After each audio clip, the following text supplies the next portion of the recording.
Buenas tardes, bienvenidos a la sede que vamos a presentar. Muchas gracias por habernos dejado, la sede universitaria de la ciudad de Alicante, de habernos dejado este espacio, y vamos a presentar el nuevo libro, o el primer libro, la primera novela de Luis María Villeito, que se trata de La última alférez.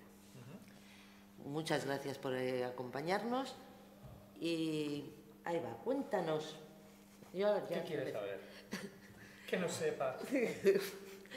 Bueno, primero, por la gente que nos puede estar escuchando y no conoce nada de Luis María, he de decir que nació en La Coruña en 1965. Con apenas 6 años se trasladaron a Novelda, que es la ciudad natal de su madre y hermanos, en donde reside desde entonces. Escribe prácticamente desde niño, colaborando en distintas publicaciones escolares. En 1997 se publica su poemario Heptágono Celeste, por Ediciones Locales, en Novelda. Su actividad literaria ve la luz en libros de relatos colectivos, como Relatos Urbanos 1 y 2 de la editorial ECU, En pocas palabras, y Pájaros en alambre de la editorial Relé, o en la revista de ámbito local Betania. Dentro del ámbito literario, el autor dirigió 2 programas de radio dedicados a la poesía, Trovadores en Radio Vinalopó y El refugio de los bardos en Radio Novelda, durante los años 99 a 2003. En la actualidad reside en Amelín, que me hace mucha gracia cuando diga Amelín, pienso en el flautista. Allí vive. Alemania, por motivos laborales. Y efectivamente, La última alférez es su primera novela. A mí, personalmente, es una novela que me ha gustado mucho. Y primero, ¿qué es la alférez? Para la gente que lo desconozca. ¿O qué era? ¿O qué era? Bueno, en el ajedrez hasta el siglo XV, que era básicamente un juego musulmán, aunque su origen viene de la India, las piezas no podían representar formas humanas porque lo tienen prohibido por motivos religiosos. Entonces, la segunda pieza más importante después del rey, que aunque era rey no era una figura humana, era la alferza, una pieza que se movía exactamente igual que el rey, pero en vez de una sola casilla, 2.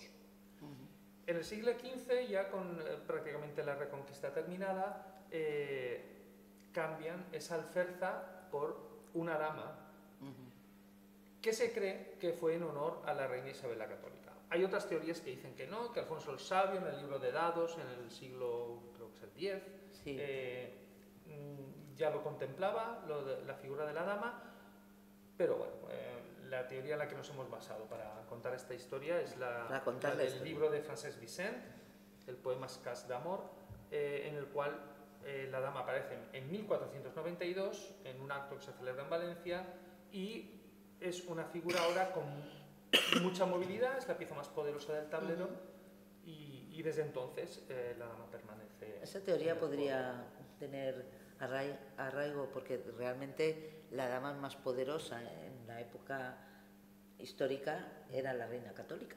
Efectivamente, efectivamente. Entonces, que pudiera moverse más la dama en base a eso, pues podría ser. Puede tener cierta correlación. No está demostrado. No, claro, es una teoría que me acabo de inventar. Pero podría ser, porque si no, ¿por qué tiene más movimientos que antes? Porque cuando el rey se supone que es superior a la reina. Y en este caso no es así.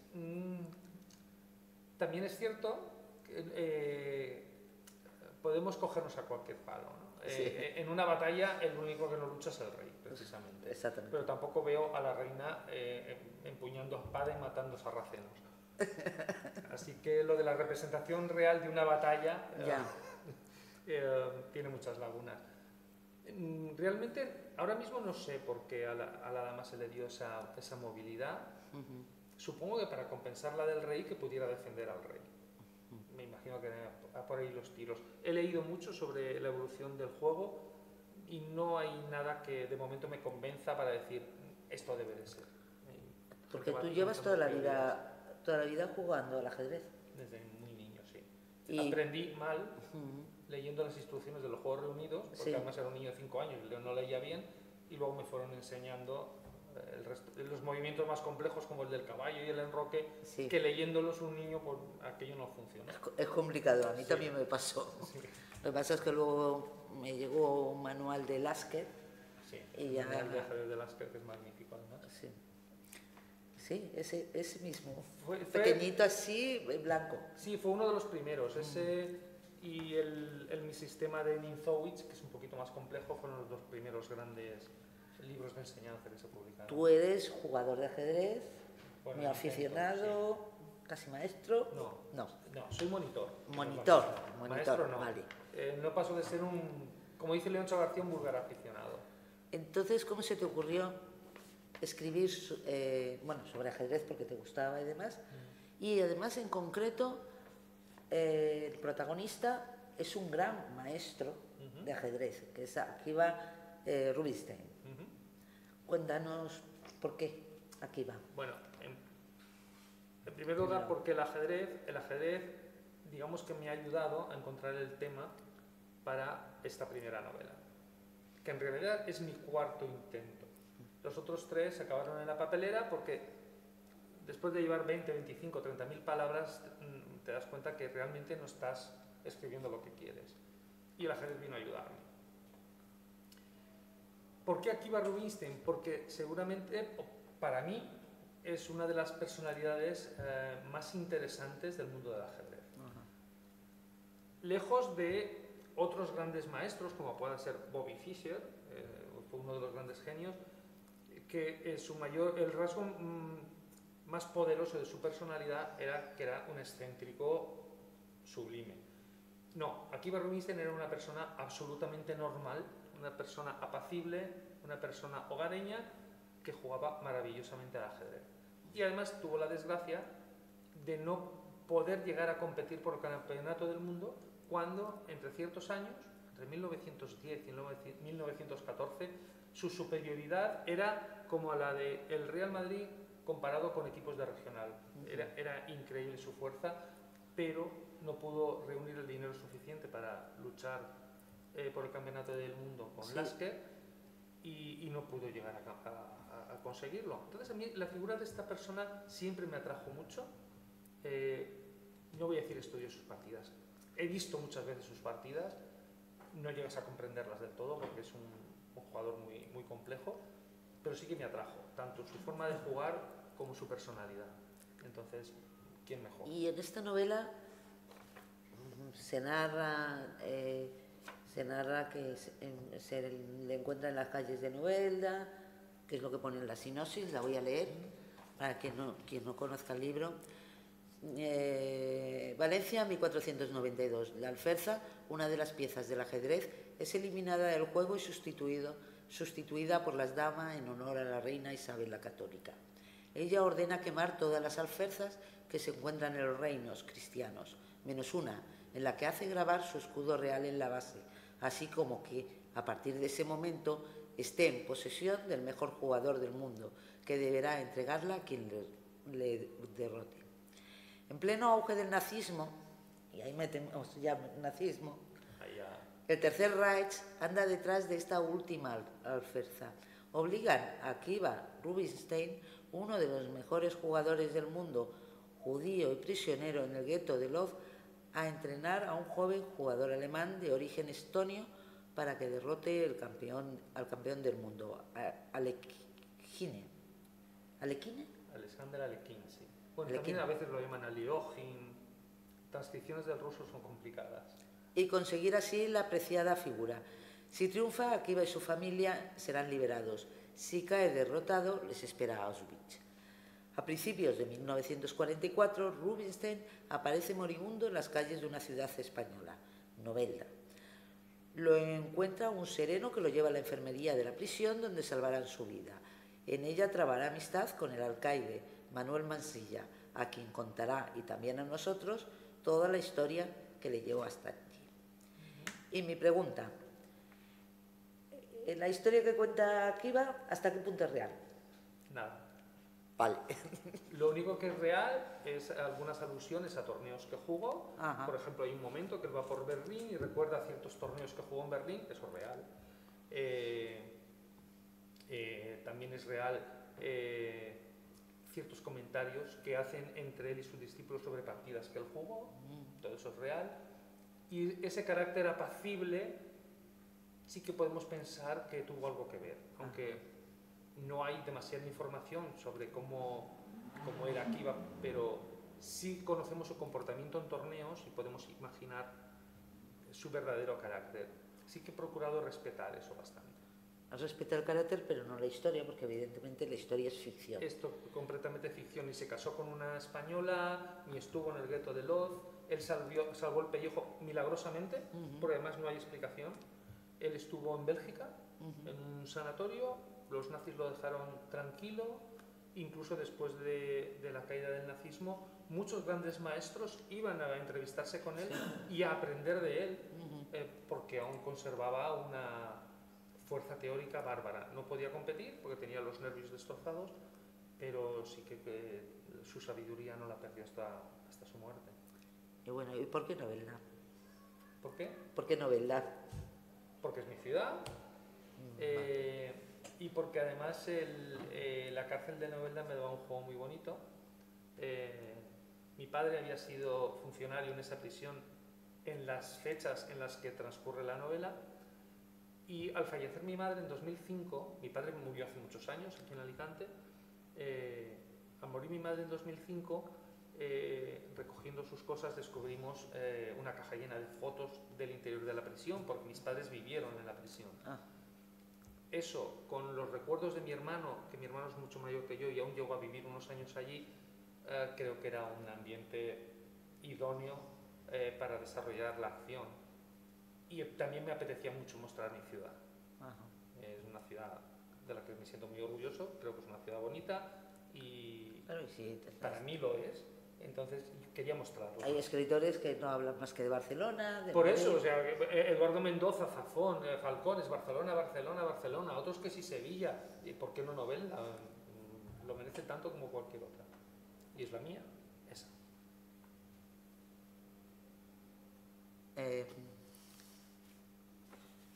¿Qué tipo de documentación utilizaste para ahora para desarrollar la novela? A ver, he procurado respetar absolutamente las fechas históricas. Cuando en el gueto de Lodz se dice que va a haber, se van a llevar a todos los niños para pasarlos por no sé dónde, sucedió y sucedió en ese momento. Todo lo que el jefe del gueto, el jefe judío, Runkowski, creo recordar ahora que se llama, las alocuciones que hacía para las evacuaciones, todo eso he procurado respetar la realidad. Esa ha sido mi documentación. No meter gazapos históricos. Vale. Por supuesto, el resto es todo inventado. No estuvo aquí Rubinstein en el gueto, etc. Ni en Novelda. Ni en Novelda. Pero sí que he procurado respetar mucho la realidad histórica, no tergiversarla. Tampoco me he obsesionado con ella, o sea, no es una novela histórica, No, ya. pero sí que los datos que... Es una ficción histórica. Es una ficción histórica, efectivamente. Entonces los datos que podían ser reales, porque no utilizar los datos reales, y he procurado respetarlos bastante. Y lo de Auschwitz que cuentas también, eso es real. Vamos a ver, sí, hay cosas de... lo de Auschwitz, yo cursé unas asignaturas de antropología en la UNED, y había una profesora, Paz Moreno Feliu, que en antropología social tocó el tema de la vida cotidiana en Auschwitz. Entonces estudié mucho el tema y sí que todo lo que Magdalena a través de las cartas cuenta, sobre todo la parte de Auschwitz, esas cosas sucedían. Lo que ella llama organizar, que es ir robando a otros para poder tener un calzado y que los pies no se lesionaran, y si no puedes trabajar te van a matar. Todo eso es real. Incluso lo que hace Magdalena con las cartas. Hubo un judío que clandestinamente escribía porque no podían escribir en el campo, y escondía las cartas, las enterraba debajo de los barracones. Ajá. Y esas cartas aparecieron a posteriori, por casualidad, porque a él lo gasearon y lo incineraron. Entonces esa era mi intención, un poco recrear aquello que pasó. No voy a revelar si Magdalena muere o no muere, pero esa era la intención, un poco utilizar ese recurso que utilicé ese prisionero para darnos a conocer. Sí, porque además es conocido que hay muchos testimonios de gente que estuvo en el campo y lo contó a posteriori. Pero si tú cuentas algo a posteriori, 3 años después, hay muchos recuerdos que eliminas, tú ya lo cuentas desde la tranquilidad que ya estás en tu hogar y puedes un poco engañarte a ti mismo en lo que cuentas. Este hombre no, este hombre lo estaba contando al mismo tiempo que lo estaba viviendo, y es de una crudeza. Entonces he aprovechado también un poco la documentación que nos aporta ese hombre, y aparece en las cartas de Magdalena sobre todo. ¿Y cómo fue la creación de los 2 personajes principales? Bueno, lo de Akiva ya lo has comentado, que sabías las principales jugadas y cuál es su vida y su personalidad. ¿Y Manuel Mansilla?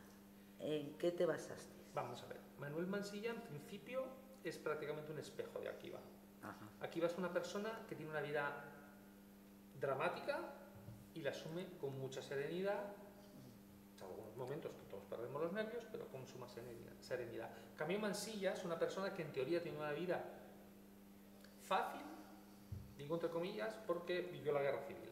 Pero bueno, Ya estamos en la posguerra. Claro, pero él es del bando vencedor, tiene un cargo de funcionario porque donde él tuvo que pelear, pues ganaron la guerra, pero sufre porque empieza a darse cuenta que todo lo que él creía que era verdad del régimen no es tan verdad. Entonces él empieza a sentirse atormentado, de decir, uy, igual no es verdad lo que yo estoy creyendo. Entonces son prácticamente el mismo personaje visto en un espejo. También es cierto que mi padre fue funcionario en esa prisión, su mejor amigo fue también otro director, y el personaje está un poco ambientado en ellos.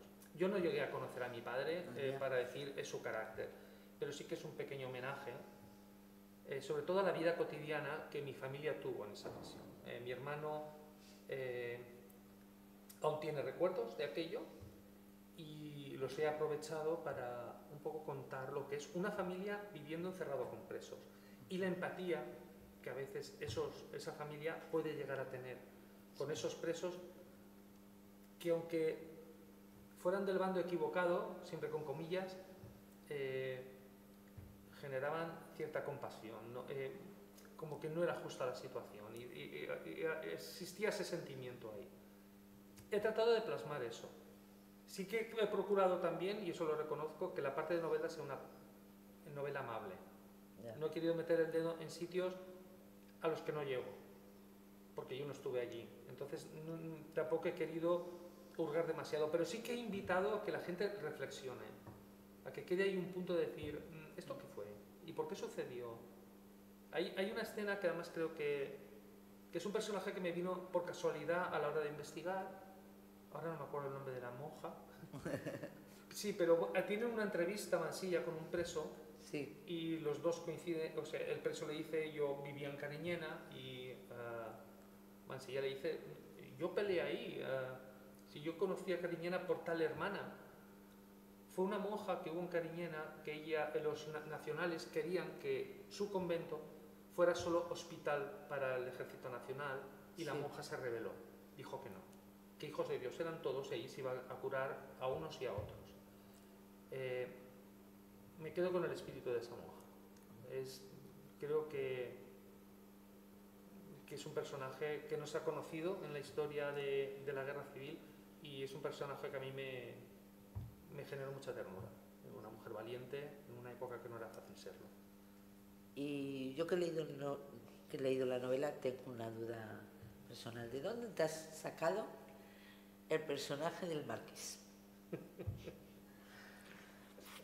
aunque el personaje no quiere, no quiere que lo difunda demasiado, pero lo tengo que contar. Vamos a ver. El marqués de Santa Inés es un señor culto, muy bien hablado, muy empático, generoso, que además tiene muy claro muy acentuado sentido de la justicia y defiende lo que él cree que es justo, aunque es un personaje que es capaz de tratar de crear justicia en un régimen que no lo es. Y él es consciente de eso. Ese personaje está basado en mi hermano. Mi hermano es una persona muy justa, una persona muy educada, empática, va siempre perfectamente vestido y sabe comportarse muy bien en cada situación. Yo estaba escribiendo, no fue primero mi hermano y luego el personaje, fue escribiendo diversas escenas con el personaje, que aún no tenía nombre. Es que es mi hermano. Mi hermano vive en la calle Santa Inés, así que se quedó el marqués de Santa Inés, que vive en un palacio en la calle Santa Inés, y ahí está. Es un personaje que es secundario, que tiene su garra y además toda la importancia. Mucha importancia, porque además sirve de nexo entre muchas cosas. Efectivamente. Aprovecha su situación privilegiada al ser un marqués, y además que ha sido, no recuerdo si digo una novela, primo hermano o sobrino de un ministro de no sé qué ramo, lo utiliza para el bien de los demás. No vamos a decir cómo, pero para el bien de los demás. Incluso una persona que es capaz de su fortuna dedicarla a gente que lo está pasando mal, ser generoso con los demás que están en teoría económicamente por debajo de él, pero que él no los considera por debajo. Es una persona que... Yo creo que ha sido demasiado buenista en la novela, porque salvo los nazis, que son nazis, se ha sacado toda la positividad de los personajes, en lugar de centrarte, no sé, más en la maldad. La maldad, los nazis. Pero aún así, le das una posibilidad de salvación a uno de ellos. Siempre. Es que creo que todo el mundo tiene derecho, aunque no lo merezca, ojo, a una salida. A una salida. Aunque luego tenga que recibir el castigo que merezca, ojo, Eso quiero que quede claro porque en el podcast no quedó claro.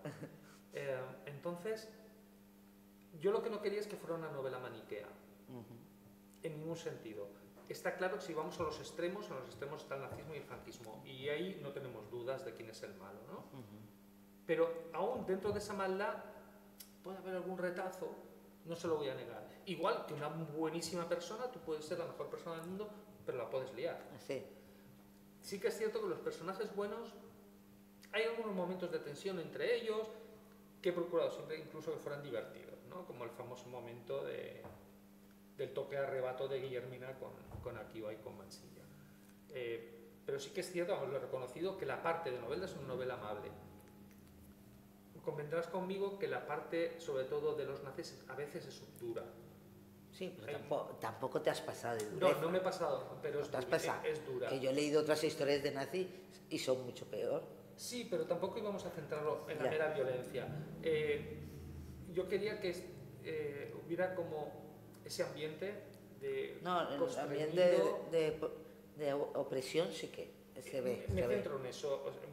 Yo no pretendía que... Y lo que está muy logrado es lo del Lodz. El gueto de Lodz. Eso es el ambiente que se respira. Es el ambiente. Yo no pretendía que apareciera nadie que le metieran un palo por detrás o lo sacaran por la boca. No era esa mi intención, aunque hay un par de escenas así, sobre todo la de Cherno, ¿no? Pero yo lo que pretendía era que fuera el ambiente. Entonces que hubiera un contraste entre los dos ambientes. Porque cuando terminas el capítulo de Lodz y vuelves a novela y dices... Ay, aunque a veces algunos capítulos de novela, el final también es algo durillo, ¿no?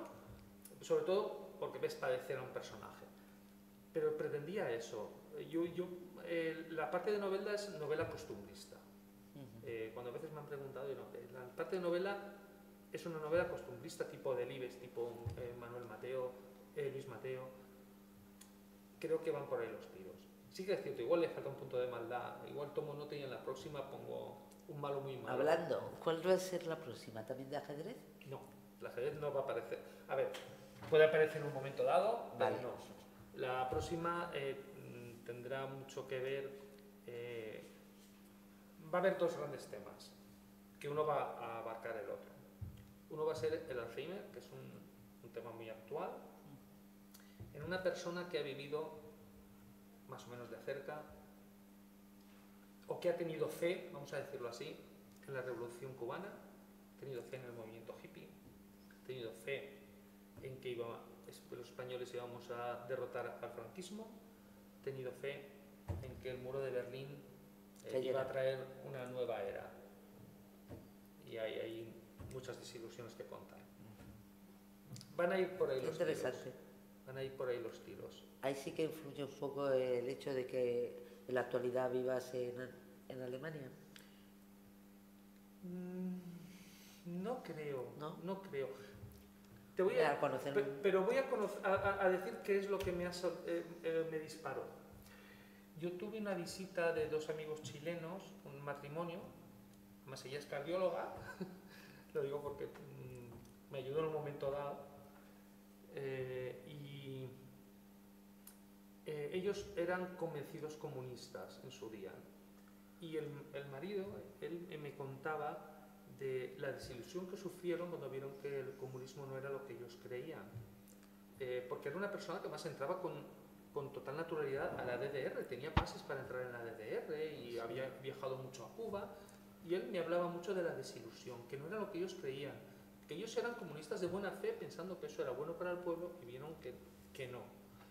Eso me disparó la idea. Lo que pasa es que entonces estaba todavía inmerso con la alferza y me limité a tomar 4 notas para no olvidar, y a raíz de terminar lo que es la escritura sí que he empezado a investigar tanto el tema del Alzheimer como ese tipo de revoluciones que no fueron realmente tales o no funcionaron como deberían de haber funcionado. Ese fue el disparadero. Este matrimonio amigo que vinieron a verme a Berlín, y además estas conversaciones las tuvimos pues paseando por el Museo del Terror, que era el antiguo palacio de la Gestapo y de las SS, y en ese ambiente lúgubre llegó esta confesión de mi querido amigo, y la verdad es que tengo claro el tema. Y luego, ¿cómo enfocarlo? ¿Cómo un hilo conductor? Pues el hilo conductor va a ser un Alzheimer que va a ir recordando. Además tengo escrita la primera y la última página. Ah, bien. El resto hay que rellenarlo del medio. Hay que rellenar. Sí, eso. Es que se me ocurrió una idea que me gustó mucho y... Pero eso... ¿Tú no haces escaleta? Sí. Ah. Sí, pero la primera página y la última están escritas. Vale. Luego se pueden cambiar. No, es algo que tengo... estoy convencidísimo, o sea... es lo que le va a justificar la novela. Ajá. Igual luego lo cambio. Depende de lo que haya en medio, pero estoy tan convencido hoy en día que creo que eso va a salir así. ¿Qué les dirías a la gente que nos está escuchando para que compren el libro? Para que compren y lean el libro. Claro, sobre todo que lean. A mí lo que más me gusta es contar historias. Me gusta muchísimo contar historias. Creo que aquí no solamente hay una historia, que es la de la última alferza, sino que hay muchas historias dentro. Creo que hay personajes reconocibles que todos nos podemos ver en uno o en otro personaje, y creo que sobre todo nos ayuda a empatizar con personas que vivieron según qué. Ajá. Dependerá el nivel de empatía que consigamos, de la habilidad que yo haya podido tener para transmitirla. Eso lo tendrán que juzgar los lectores. Pero sí que creo que, aparte de la historia, vamos a descubrir personajes con los que nos podemos identificar y situaciones con las que podemos pensar qué hubiéramos hecho nosotros o cómo hubiéramos reaccionado si hubiéramos visto esto. Exactamente. La escena, que no quiero decir cuál, pero seguro que tú te acuerdas, de Akiva, sí, con el hijo del amigo. ¿Qué hubiera pasado ahí? ¿Cómo hubiéramos reaccionado? Malamente. Sí, Sí, es una escena que a mí me dolió escribir, porque además es de esas escenas que cuando la imaginé, yo era en ese momento una cámara objetiva. O sea, yo estaba viendo a ese niño venir a mí y la verdad que pasé un mal rato. Y luego releyéndola, que no la volví a releer hasta que me la mandasteis para que revisara las correcciones, también pasé un mal ratillo. Pero también me pregunto, ¿qué hubiera hecho yo? Me lo he preguntado muchas veces. Yo creo que no hubiera reaccionado así. Aún teniendo un amigo como Akiva a mi lado. No sé si hubiera reaccionado como reaccionó el padre del niño. Y no voy a contar más. Bien. Y ahora una curiosidades que nos gustan a los lectores. ¿Qué tipo de ritual haces para ponerte a escribir? Es que es una pregunta. Es que es una. Nos gusta es que saber es una eso. pregunta. Mi hija sufre mis rituales. Mi hija sufre mis rituales porque yo suelo levantarme muy temprano para escribir y bueno, yo extiendo todos mis papeles por las mesas como si fuera el cuadro de mandos de un avión. Además tengo... ¿Y luego te aclaras para saber cuál es? Sí, sí. A ver, yo tengo fichas de colores. Las fichas con amarillas y todo. son personajes, las azules son ambientes, las verdes son escenas y las azules son eventos históricos en la época de lo que estoy escribiendo, con su año, o por ejemplo el Yom Kippur, que es cuando se celebra, bla, bla, bla, ¿no? Este tipo de cosas. Me levanto por la mañana, hago mi colacao, despierto a mi hija con la cucharilla y yo normalmente antes he creado mi escenario, mis personajes, porque quiero contar y mentalmente me he ido a vivir ahí. Vale. A lo mejor he estado toda la semana dándole vueltas a un par de escenas, sí. Me voy a vivir al lugar y cuando empiezo a escribir digo, ¿qué quiero contar en este capítulo? Me hago una pequeña escaleta que nunca respeto, pero la escribo y empiezo a escribir siempre a mano. Una vez he terminado lo que quiero escribir hoy a mano, lo paso al Word, lo imprimo y en ese momento hago una corrección. Boli verde, corrección. Y paso a Word esa segunda versión. Ya me olvido del capítulo, de momento. Cada capítulo lo he podido trabajar 8 o 9 veces, seguro. Siguiente sesión de escritura, siguiente capítulo o termino el que no he terminado. ¿Cuántas horas le dedicas en cada sesión? Generalmente empiezo sobre las 5, 5 y media de la mañana y suelo terminar a las 6 de la tarde. Me paro a desayunar, paro a comer. Tomárselo en serio lo de la escritura. Sí, a ver, mi situación familiar, que es la culpable de que la novela le haya dedicado muchas horas, que mi mujer está en España, yo estoy viviendo en Alemania durante los últimos 8 años, entonces yo llenaba mis fines de semana. Claro. Sobre todo, y aún más, los fines de semana que mi hija ha estado viviendo en casa conmigo, porque ahora ella vive en otra ciudad y uno de los 2 días aprovecho para ir a verla. Pero cuando estaba en casa, pues tenía todo el tiempo del mundo para mí, porque ya hoy, por supuesto, tiene su vida con sus amigos, bla, bla, y tal, comíamos juntos, pero tenía mucho más tiempo para dedicarlo solo a la escritura. Entonces, bueno, pues los fines de semana era 10 horas y 10 horas escribir. Y sí que le he dedicado muchísimas horas. Luego entre semana, como por mi trabajo, yo de lunes a viernes estoy fuera de casa, yo llevo mi libreta y vas tomando... con la portada del Pato Donald, que ayer llevaba la camiseta del Pato Donald cuando nos vimos, y tomo notas. Cuando una escena que has estado dándole vueltas, se te ocurre algo, lo escribes, luego ya lo pasas a todo el armatoste que llevas con la novela, pero siempre llevo algo encima para escribir, porque si no... Incluso del móvil, me mando de móvil a móvil, se me ha ocurrido esto, porque si no se me olvida y no quiero. ¿Alguno quiere hacer alguna pregunta de los asistentes? Quiero saber qué son las escaletas. Vale. Buena pregunta. Las escaletas es que cuando vas a empezar un capítulo, tú programas cronológicamente, no siempre es cronológicamente lo que quieres contar en ese capítulo. Bueno, pues en este capítulo, aquí va y Mansilla desde la prisión van a ir a ver al párroco a la iglesia, allí le van a pedir trabajo para Kiva, el sacerdote les va a decir que él no sabe si tiene posibilidad, pero lo mejor que visiten al Marqués de Santa Inés en el casino, van al casino a ver al Marqués de Santa Inés, Marqués... Por esquema. Haces un pequeño esquema, que luego muchas veces no cumples, porque me he ido a este capítulo porque en este capítulo, cuando hice la escaleta, iban a ver al párroco, llegaban a la iglesia, aparecía el párroco y escribiendo el capítulo se me cruzó un sacristán. Y digo, ¿este qué hace aquí? Y yo, bueno, pues yo seguí escribiendo con el sacristán tomó vida propia y yo no sabía por qué. Y me solucionó un montón de problemas ese hombre. Me tocó hacer una ficha amarilla más. Que a veces, claro, si la iglesia es grande, el párroco tendrá que sacristán. Sí, pero que no lo había previsto, no lo había pensado. La verdad es que no lo había pensado Pero en ese momento. cuando lo empiezas a escribir, igual sí que caes en ello. Sí, claro. Y surge. Claro, igual es que el párroco me dijo, oye, tío, que estoy confesando, mira, a ver si metes a otro que no puedo salir. Exactamente, también. Y tal.